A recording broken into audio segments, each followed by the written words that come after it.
Hello, everyone. Thank you for joining me. I am Ryan Clifton Boland. I want to get right down to it.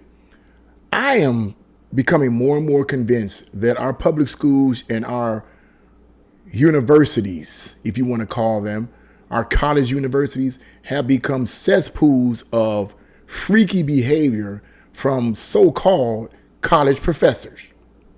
I was reading an article from redstate that highlighted the words of a supposed professor defending having adults having sex with children. Basically, he was saying in so many ways there's nothing wrong with it. He doesn't see any problem with it. This is what's going on in our schools. So listen, I'm going to let you guys, and bear with me on this. It's pretty disgusting, but I'm going to let you guys listen in on 3 audio clips. There's only a few, like maybe a minute or so, 3 audio clips of what this man is saying so you can hear it for yourself. And then when I'm finished letting you listen to those 3 audio clips from Red State, I'm going to give you my opinion. Let's get right into this.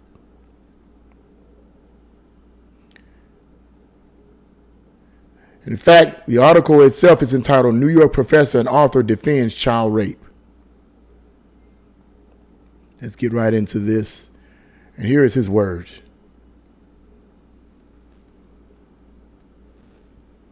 Imagine that an adult male wants to have sex with a 12-year-old girl. Imagine that she's a willing participant.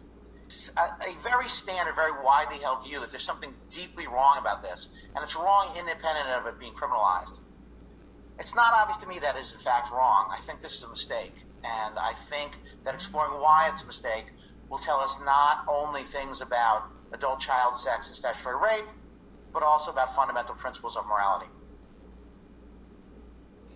You heard that, right? You heard that. Let's give you some more. There's a couple things to say here. One is, even if you are looking for a threshold, let's say there's a threshold. I'm making this number up, but let's say it's at age 8.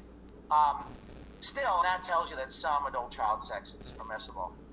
Second, the notion that it's wrong even with a 1-year-old is not quite obvious to me. There are reports in some cultures of grandmothers filleting the baby boys to calm them down when a colicky.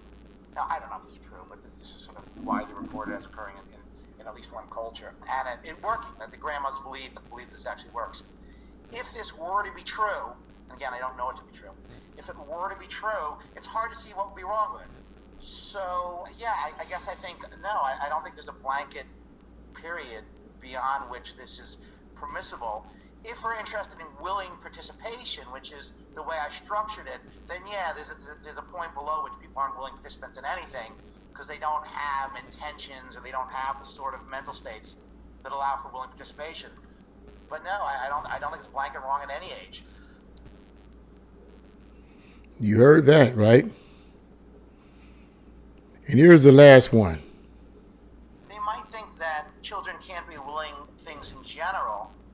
It's an odd view in that they seem to will things all the time. They will participation in kickball. They will showing up participating in the bar mitzvah lessons, spot mitzvah lessons. So there's all sorts of things that they will. You might think, well, maybe there's something distinct about sex that they can't really understand it. It's not clear to me that what they're not getting at is consent. I suspect what they want to say is, okay, they're willing participants, they're voluntary participants. They have some understanding of what's going on.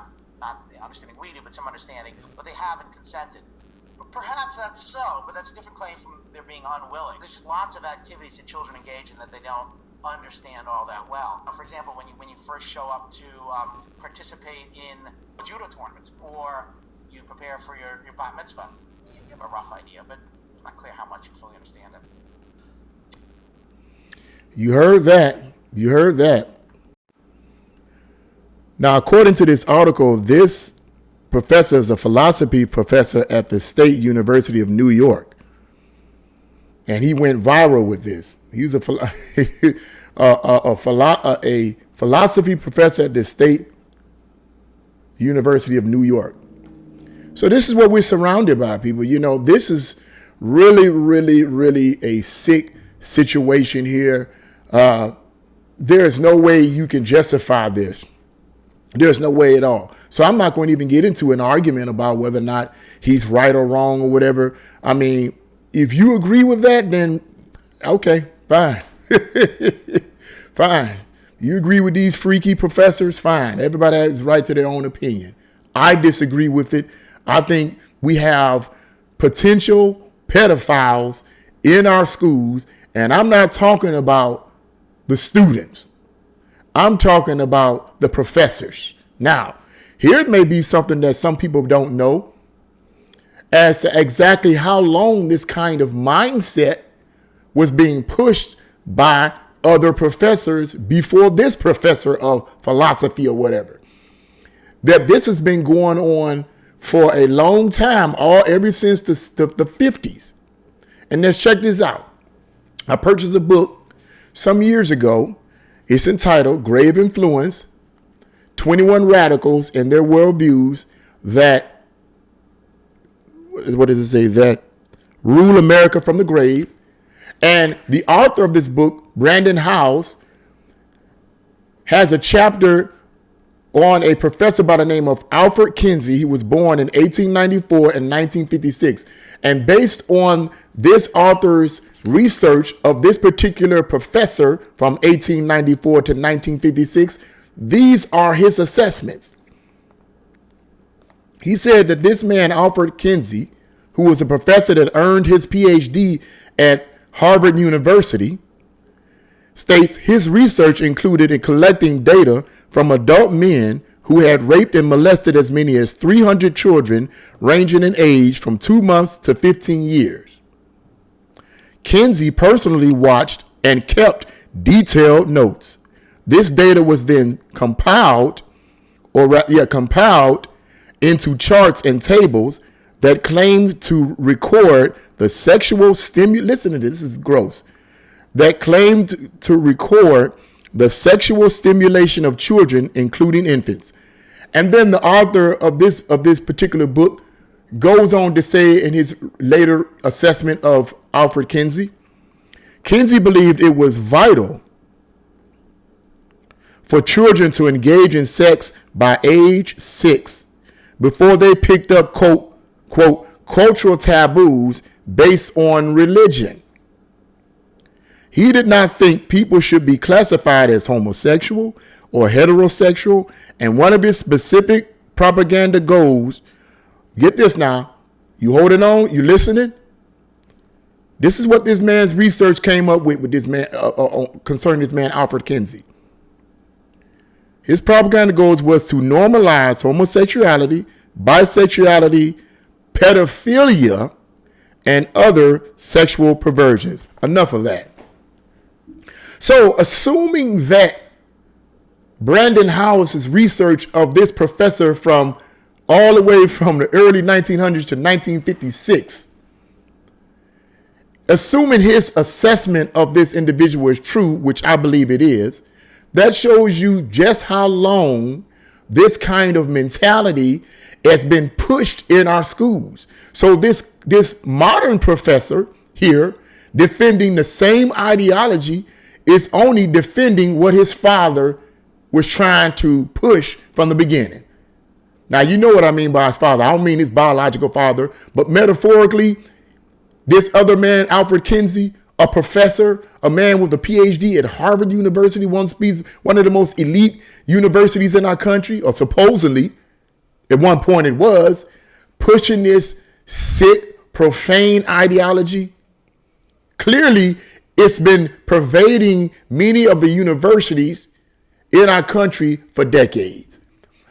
What is sad about this is that this has been done under the nose, so to speak, or unknown to a lot of parents who had sent their children to these college universities. Many of these parents had no idea that you had people like Alfred Kinsey and a slew of other professors who were pushing these far leftist ideologies. And I didn't mention that too. This man, Alfred Kinsey, as well as this professor here that I just talked about, are far left. Makes sense, doesn't it? The only individuals that would push that kind of nonsense, that evil sickness, is far leftists who have no moral basis whatsoever. These people don't hold on to any morality. So we see this kind of activity that has been going on for many, many years under the noses of parents who had no idea this was going on. Why? Because I believe that most parents that send their children to school, whether it's K through 12 or to universities to get an education, to prepare them for life, trust the teachers to do their job. They trust them to do their job.